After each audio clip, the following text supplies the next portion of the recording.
The golden chandelier cast warm light across the elegant dining room of the Golden Crown, where crystal glasses clinked and soft murmurs of conversation filled the air. Tonight's charity gala had drawn the city's elite, their designer gowns and tailored suits creating a sea of luxury and status. Among the carefully arranged tables sat a woman who seemed oddly out of place. Elena Rodriguez, 60 years old, wearing a simple white blouse and black slacks, her graying hair pulled back in a modest bun. She sat quietly at a corner table, cutting her salmon with deliberate precision, occasionally glancing around the room with observant dark eyes. Her clothing was unremarkable, her jewelry minimal, just a worn Casio watch on her wrist and a simple gold wedding band. To most observers, she looked like someone who had perhaps wandered into the wrong event. Victoria Sterling noticed her immediately. Draped in a $50,000 designer gown that sparkled with each movement, Victoria embodied everything she believed wealth should look like. Her diamonds caught the light as she leaned toward her husband, James Morrison, whispering something urgent in his ear. James, impeccably dressed in his tailored tuxedo, glanced over at Elena with growing concern. "Excuse me." Victoria's voice suddenly cut through the refined atmosphere like a blade. The entire restaurant fell silent as heads turned towards the commotion. "Should we let the black cleaning lady eat with us? This is a private event for donors only." Elena slowly placed her fork down, her movements controlled and graceful, despite the hostile attention now focused on her. The silence stretched uncomfortably as 200 guests stared, some reaching for their phones, others shifting nervously in their seats. "I'm sorry," Elena said quietly, her voice carrying a subtle strength that seemed to command attention despite its softness. "Did you just call me a cleaning lady?" Victoria's laugh was sharp and condescending. "Well, look at how you're dressed. Security, remove this woman immediately." She gestured dramatically, her jewelry flashing. "This is embarrassing for everyone here." Elena reached for her linen napkin, dabbing the corners of her mouth with the fluid grace of someone accustomed to fine dining. A slight smile played at her lips as she looked directly at Victoria, her dark eyes steady and unblinking. "I think," Elena said with quiet dignity, "there's been a misunderstanding here." Several guests at nearby tables began to whisper among themselves, sensing that something was not quite right about this confrontation. The woman's composure, her perfect posture, the way she handled herself, it didn't match Victoria's harsh assessment. Elena Rodriguez had learned long ago that true power never needed to announce itself. At 60, she had spent 35 years building an empire from nothing, transforming herself from the daughter of a Mexican cleaning woman into the CEO and founder of Meridian Holdings, an investment conglomerate worth $2.3 billion, yet she dressed as she always had, simply without ostentation, believing that character mattered more than costume. Her journey had begun in Detroit, where her father died when she was 12, leaving her mother Rosa to clean office buildings at night to pay for Elena's education. Young Elena would often accompany her mother to work, doing homework in empty conference rooms, while Rosa scrubbed floors and emptied trash cans. Those nights had taught her that dignity wasn't determined by job title, and that respect should be earned through character, not displayed through clothing. At 18, Elena had earned a full scholarship to MIT, where she excelled in mathematics and economics. By 25, she held 2 doctoral degrees. By 30, she had started her first investment firm with $50,000 borrowed against her mother's modest home. Now, 3 decades later, she owned controlling stakes in over 200 companies across 12 countries, including a 51% share of Apex Financial, though most employees there had no idea who truly owned their company.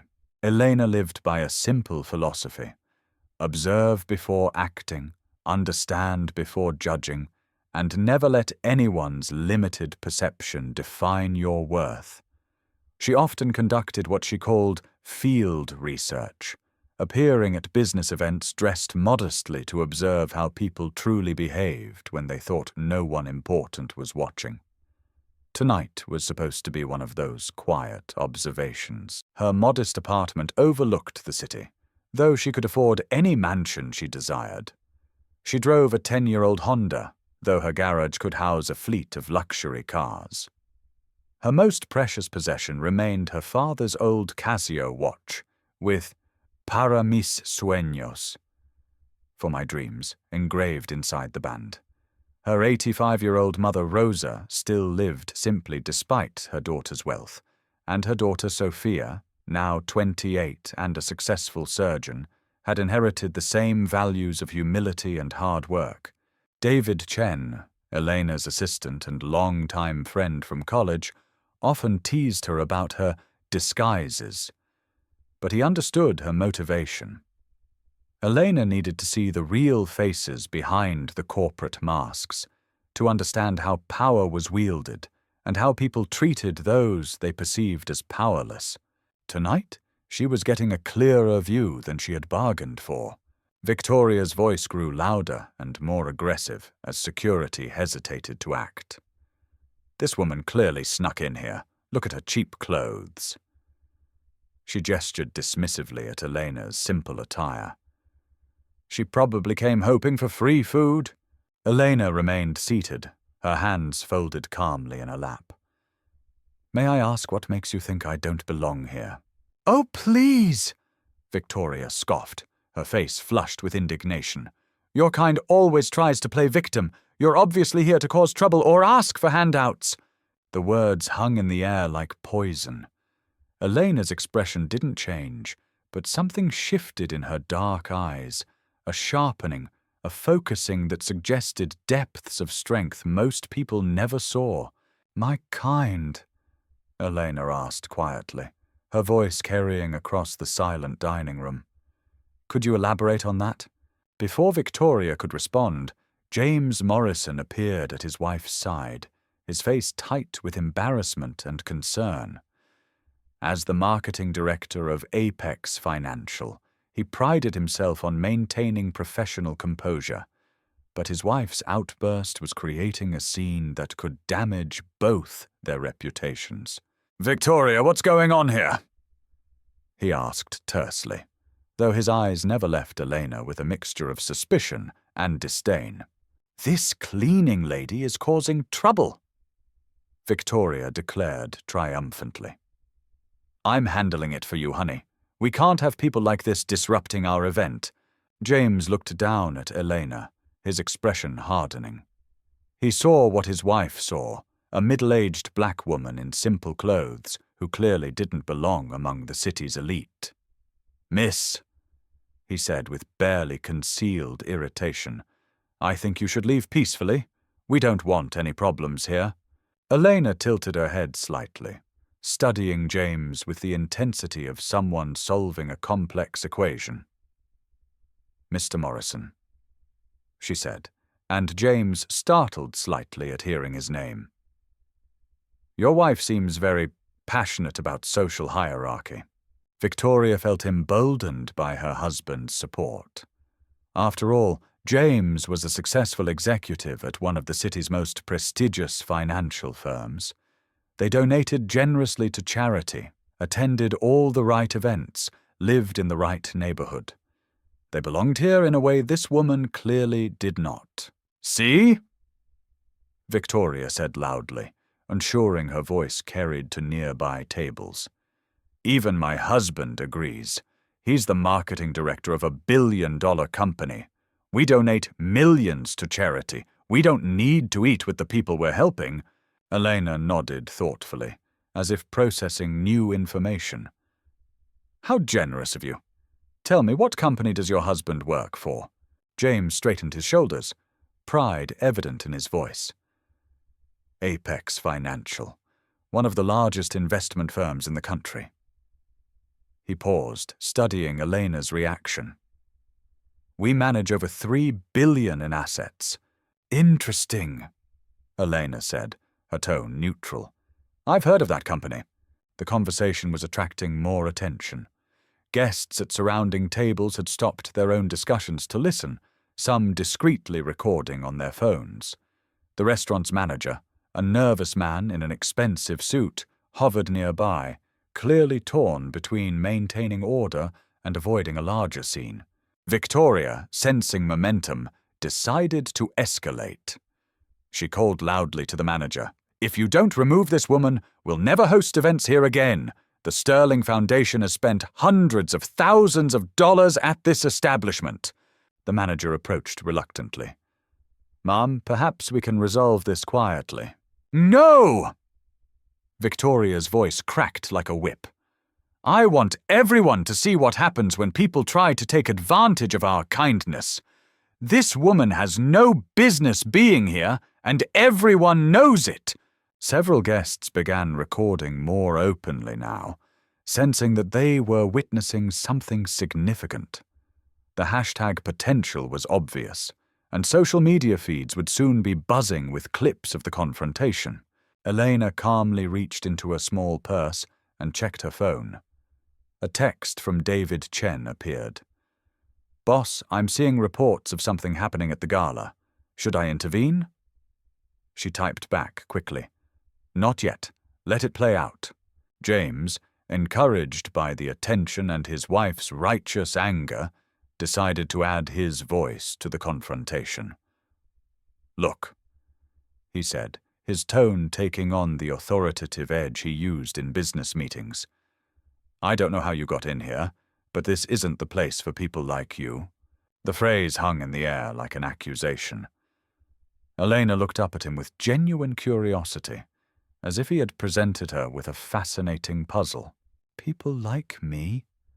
she asked softly. "What kind of person do you think I am, Mr. Morrison?" James felt the weight of 200 stares, the pressure of the moment, and the need to support his wife's position. "You're obviously here to cause trouble or ask for handouts. Just leave with dignity while you still can." Elena reached into her purse again and withdrew a receipt, examining it carefully. "I'm curious, Mr. Morrison. What did you pay for your table tonight?" $10,000, James replied proudly. "Per plate. That's $20,000 for my wife and me. Not everyone can afford that kind of contribution to charity." Elena nodded appreciatively. "That does seem reasonable for a cause like this." Victoria, interpreting this as mockery, reached her breaking point. "Don't you dare mock us! Security! Security!" She gestured wildly, her voice reaching a pitch that made several guests wince. "This is trespassing! I'm calling the police!" Dr. Patricia Williams, a distinguished African-American professor who had been watching the scene unfold with growing disgust, finally stood up. "This is completely inappropriate behavior," she declared, her voice carrying the authority of someone accustomed to commanding respect in academic halls. But Victoria was beyond reason now, fueled by righteousness and the belief that she was protecting the social order. "Everyone here paid $10,000 per plate," she shouted. "You clearly don't belong, and everyone can see it." The restaurant manager, sweating now despite the air conditioning, approached Elena's table. "Ma'am," he said reluctantly, "I'm afraid I have to ask you to leave.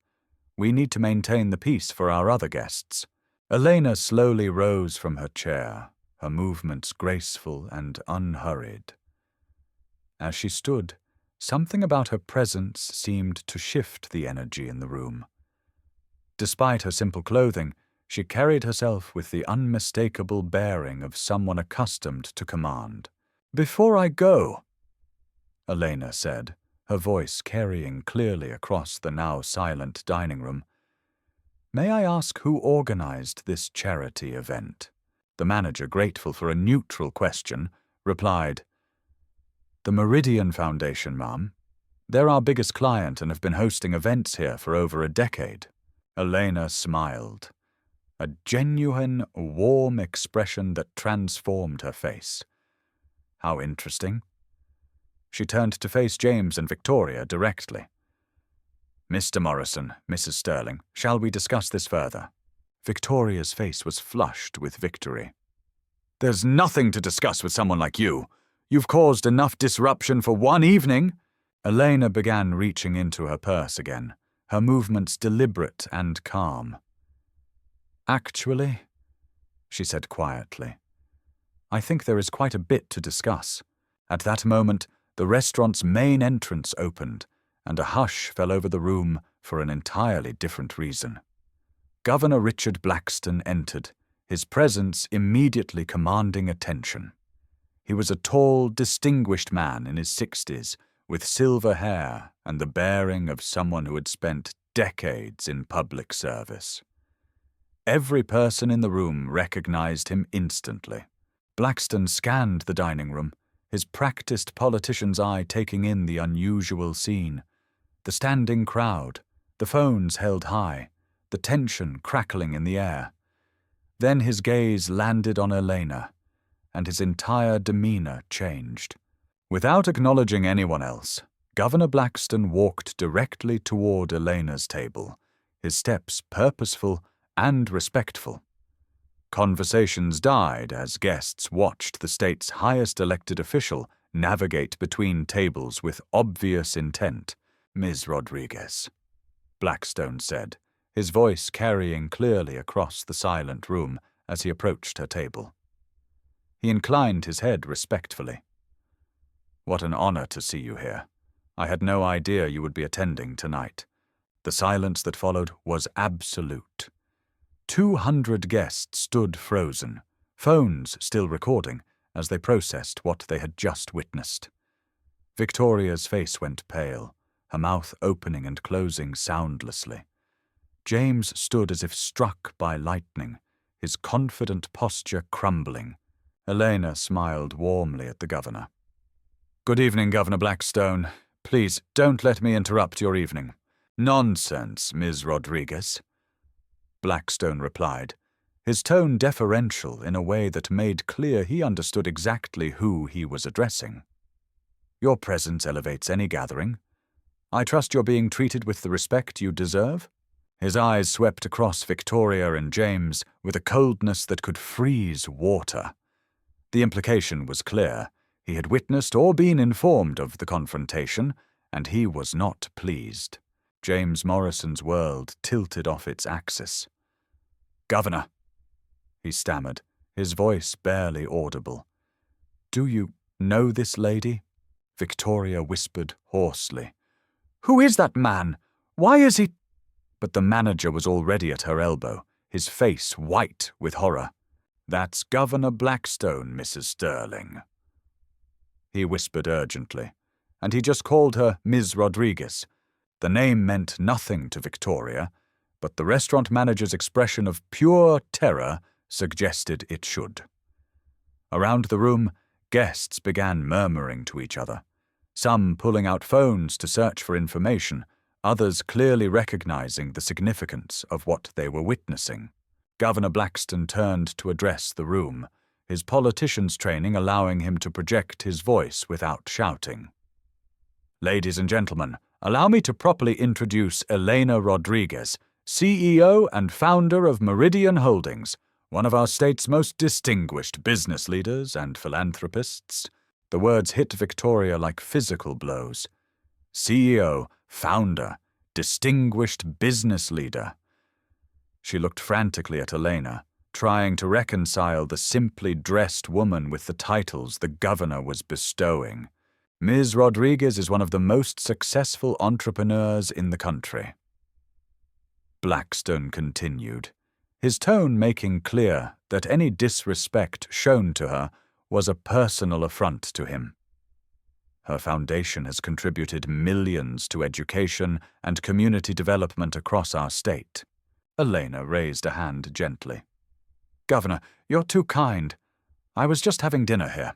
Victoria found her voice, though it came out as barely more than a croak. But she looks like... I mean..." Governor Blackstone turned his attention to Victoria with the full weight of his political authority. "She looks like what, madam?" His voice carried the ice of a man accustomed to dealing with fools and bigots. "Like one of the most successful business leaders in the country?"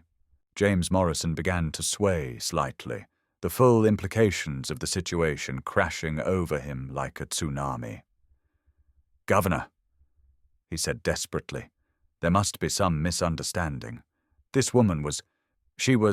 I was sitting here having dinner, Mr. Morrison," Elena said calmly, settling back into her chair as if nothing unusual had happened. "Ms. Rodriguez," Governor Blackstone said, his concern evident. "I hope you weren't subjected to any unpleasantness?" Elena's smile was gracious but pointed. "Nothing I haven't encountered before, Governor, though it's always enlightening to see people's true character." The restaurant manager appeared at their table, as if materializing from thin air, his face a mask of professional panic. "Ms. Rodriguez, Governor Blackstone, please accept our deepest apologies for any disturbance.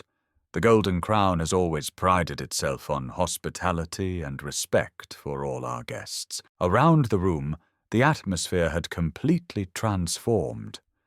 Guests who had been recording the confrontation now looked uncertain, some discreetly putting their phones away. Others were frantically Googling Elena Rodriguez Meridian Holdings, their faces changing as search results populated their screens. James Morrison's legs almost gave out as the full reality hit him. "Governor," he said weakly, "do you mean to say that this woman is the CEO and majority owner of Meridian Holdings?" Blackstone confirmed. "Which, if I'm not mistaken, owns controlling interests in numerous companies throughout the region." Elena nodded modestly. "Governor, Meridian Holdings does own a controlling stake in several local businesses, including Apex Financial." The words hit James like a physical blow. His face went from pale to grey as he processed the information. Apex Financial, his company, his career, his livelihood, was owned by the woman he had just told to leave with dignity. "Ms. Rodriguez," he whispered, his voice barely audible. You're my ultimate boss?" Elena finished gently. "Yes, Mr. Morrison. Surprise." Victoria Sterling, who had been standing frozen throughout this exchange, suddenly began to tremble. "There must be some mistake," she said desperately. "James never mentioned... I mean, how could we not know?" "Most employees don't know the details of corporate ownership structures, Mrs. Sterling," Elena replied, matter-of-factly. "It's not uncommon in large organizations." James Morrison's knees buckled, and he had to grab the back of a chair to steady himself. The full weight of what he had done crashed over him like an avalanche. He had not only insulted a guest at a charity event, he had publicly humiliated his own ultimate employer, the woman who could end his career with a single phone call. "Ms. Rodriguez," he said, his voice cracking. I can't believe... I told my own boss to..." He couldn't finish the sentence, couldn't voice the full enormity of his mistake. Without warning, James Morrison dropped to his knees, right there in the middle of the elegant dining room, his expensive tuxedo crumpling as he collapsed. "Please," he begged, his voice breaking. "I beg you, forgive me. I have 3 children, a mortgage. I didn't know. I swear I didn't know it was you." The sight of a grown man in a tuxedo groveling on the floor of an upscale restaurant sent shockwaves through the remaining guests. Victoria reached down to try to pull her husband to his feet, her face burning with embarrassment. "James, get up," she hissed. "You're embarrassing us." James looked up at his wife with wild eyes, sweat beading on his forehead. Embarrassing? Victoria, do you understand what we've done? She can destroy my entire career with one phone call. She owns the company. The reality of their situation seemed to hit Victoria all at once. Her husband wasn't just a marketing director, he was an employee, subject to the whims of corporate ownership like anyone else. And she had just spent the evening publicly humiliating his ultimate boss. "My God!" James whispered, tugging at his hair in anguish. "What have I done? What have I done?" He began to weep openly, his shoulders shaking. "Miss Rodriguez, please, I'll do anything. I'll resign. Victoria, finally understanding the gravity of their situation, tried a different approach. "Ms. Rodriguez," she said, her voice shaking, "surely you can understand this was all a misunderstanding. James has worked at Apex for 8 years. He's been loyal. He's increased profits by 40%. Elena regarded them both with calm, measured attention. "Mr. Morrison," she said quietly, "your professional performance and your personal character are two different things." James struggled to his feet, his face red and streaked with tears. "But I was just trying to maintain order at the event. I was protecting the restaurant's reputation." "You thought what?" Elena asked, her voice carrying a steel edge for the first time that evening. "That someone who looks like me doesn't belong in your world?" The question hung in the air like an accusation. James opened his mouth, closed it, then opened it again. "No, I was trying to—" "To what, Mr. Morrison? To protect 200 successful adults from the dangerous presence of a woman eating dinner quietly in the corner." James Morrison was completely falling apart now, his composure shattered beyond repair. "Please, Ms. Rodriguez," he said desperately. "I have 3 kids in college. My youngest has medical bills that insurance won't cover. I'll take sensitivity training. I'll donate to charity, anything you want." Elena studied him for a long moment. "Mr. Morrison, your job performance has always been satisfactory according to the reports I receive. But leadership requires more than just meeting profit targets." "I know!" James cried out. "I know I messed up. Please give me another chance. I'll be better, I promise." Victoria, watching her husband's complete breakdown, finally snapped. "James, stop groveling. You're humiliating our entire family. Stand up and act like a man." James whirled on his wife with fury that had been building throughout the evening. "Our family? You're the one who started this mess with your big mouth. You couldn't just mind your own business." "How was I supposed to know?" Victoria shot back. "She's dressed like a maid." The exchange between the couple was creating an even more uncomfortable atmosphere. Guests were discreetly moving away from their table, some heading for the exits to avoid being associated with the scene. Elena watched the disintegration of the Morrison marriage with something approaching sadness. She had seen this before, people whose prejudices destroyed not just their victims, but ultimately themselves. She reached into her small purse and withdrew something that had been hidden there all evening. It was an old photograph, creased with age and handling. She placed it gently on the table, where both Victoria and James could see it. The photograph showed a young girl, perhaps 8 years old, standing beside a woman in a cleaning uniform. They were both smiling, standing in what appeared to be an office building after hours. The little girl was holding a book in one hand and her mother's hand in the other. "Mrs. Sterling," Elena said quietly. "You said my kind doesn't belong here. Let me show you who my kind really is." Victoria leaned forward to look at the photograph, her face still flushed with anger and embarrassment. "This is my mother and me 52 years ago." Elena continued, her voice carrying across the silent dining room. "She cleaned offices at night so I could have textbooks to read. She worked 2 jobs so I could attend school during the day and help her at night. Victoria stared at the photograph, her anger beginning to give way to something else. Recognition, perhaps, or the first stirring of understanding. "Well, my kind," Elena said, "are the people who work with dignity, regardless of their job title. We're the people who understand that respect isn't earned through clothing or bank accounts, but through character and compassion." Victoria's hand trembled as she looked at the image of young Elena, so small and hopeful, standing beside her mother in the empty office building.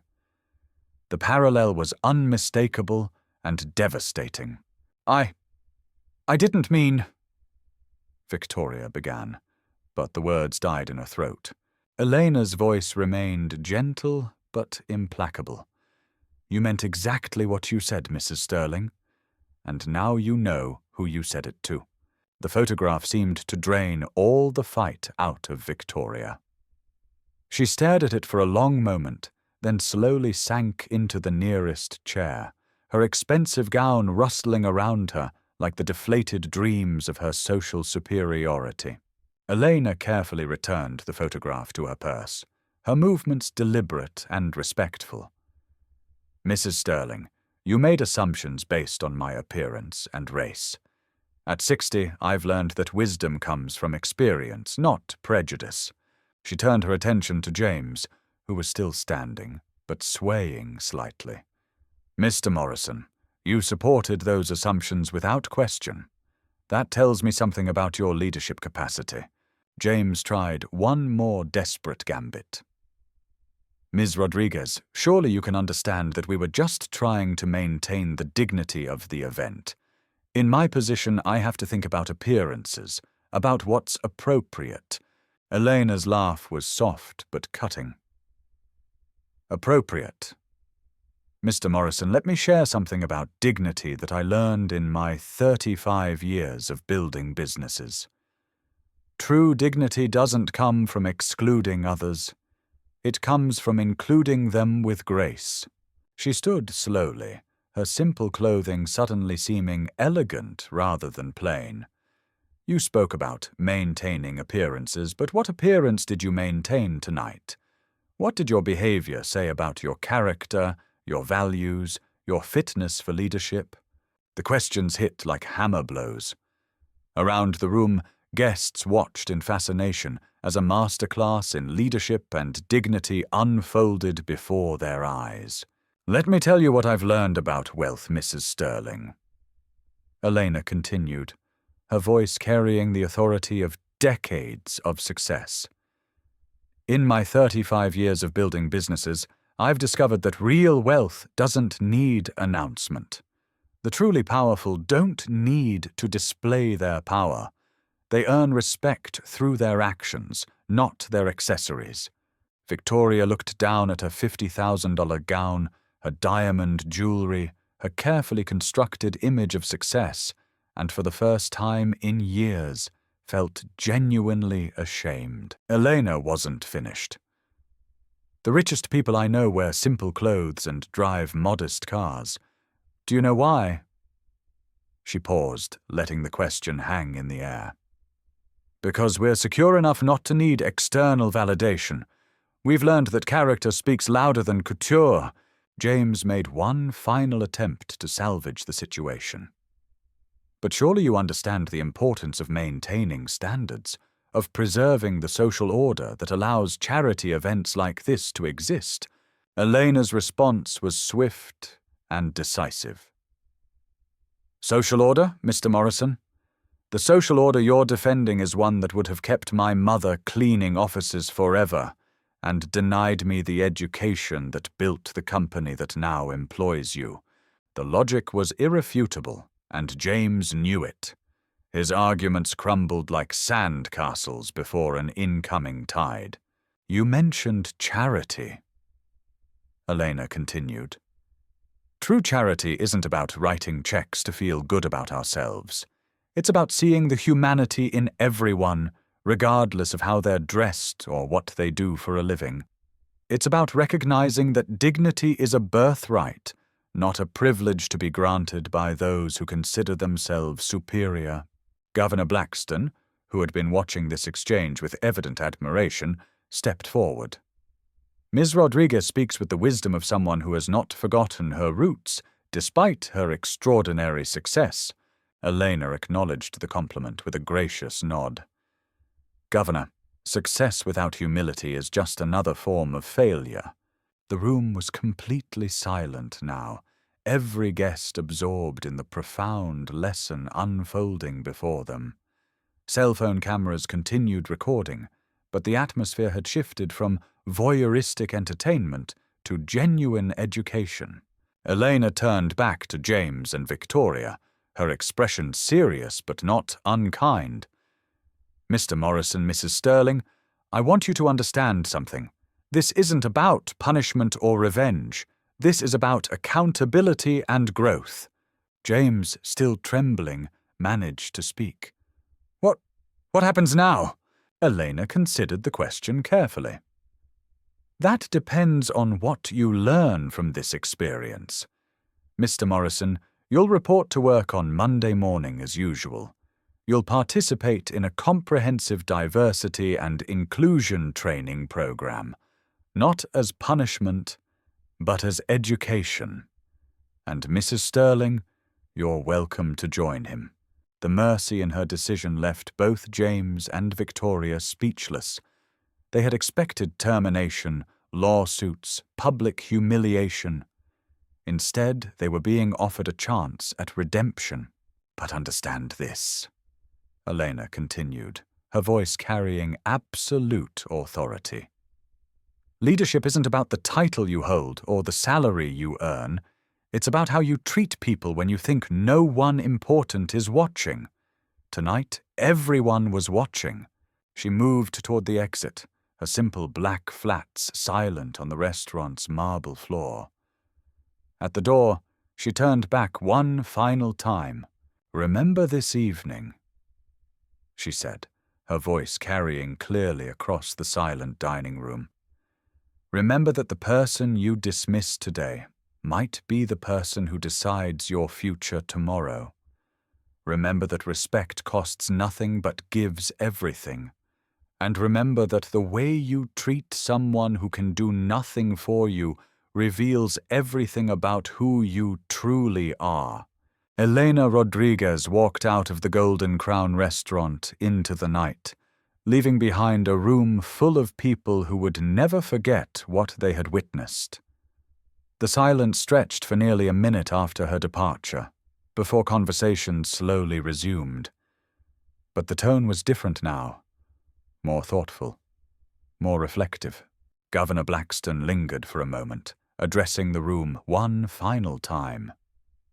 Ladies and gentlemen, you've just witnessed something rare, a masterclass in dignity, leadership, and grace under pressure. I suggest we all take some time to reflect on what we've learned tonight.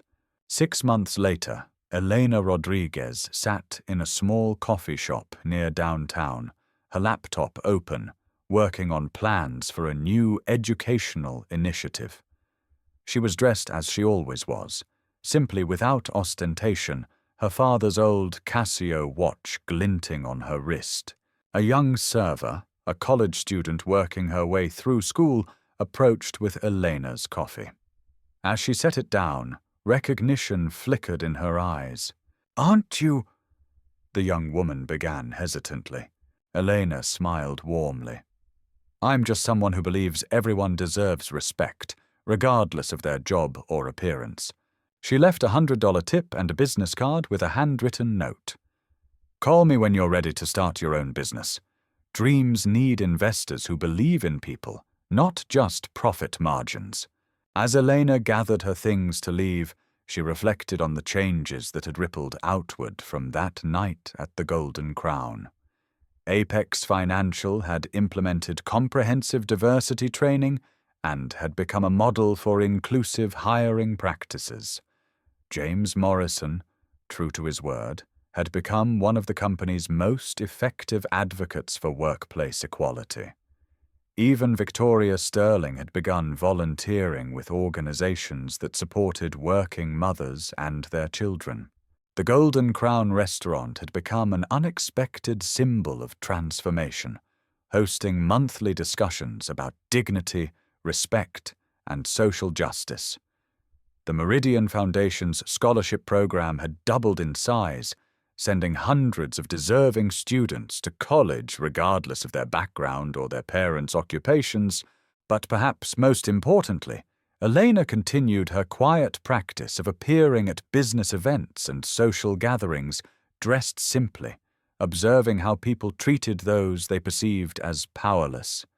Because she had learned that true change happened one interaction at a time, one choice at a time, one moment of deciding whether to see another person's humanity or to dismiss them based on superficial judgments. The lesson of that evening at the Golden Crown had spread far beyond one restaurant, one confrontation, one moment of revealed truth. It had become a reminder that in a world obsessed with appearances, the most powerful force of all was the simple decision to treat every person with dignity and respect. Elena Rodriguez walked out into the afternoon sunlight, her simple clothes and humble manner hiding nothing and revealing everything about who she truly was. A woman who had never forgotten where she came from, and who used her power not to elevate herself, but to lift up others. The question she left behind was simple but profound. In your next interaction with someone you perceive as different, less important, or powerless, what will you choose? Will you see their humanity, or will you reveal your own limitations? The answer to that question, Elena knew, would determine not just the fate of those around us, but the measure of our own character in a world desperately in need of more compassion, more understanding, and more recognition that dignity is not a privilege to be earned, but a right to be honored in every human encounter.